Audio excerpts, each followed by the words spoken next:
Deuteronomy 4:9, the Bible said, "But you must be careful. Be sure that as long as you live, you never forget what you have seen." What had they seen that he's referring to? All the things that God has done. All the miraculous, all of the awesome things that God has done. Don't forget what you have seen. And then the last part of that verse says, you must teach these things to your children and your grandchildren. You've got to teach them to other people. Oh, I thank God for the hand-me-down stories of what God has done in the lives of a lot of people.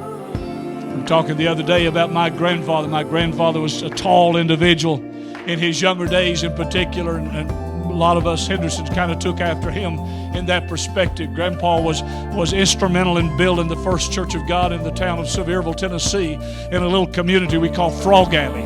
It was a little swampland around that flooded every time it rained a little bit, and frogs had just taken over. You could walk down through there, you couldn't hear yourself think for the frogs croaking. And that's why it got its name, Frog Alley. And they built a little clapboard building down there in that little community of Frog Alley, and didn't have enough money to put a ceiling in it, so all they had was the ceiling joist that was going across the building.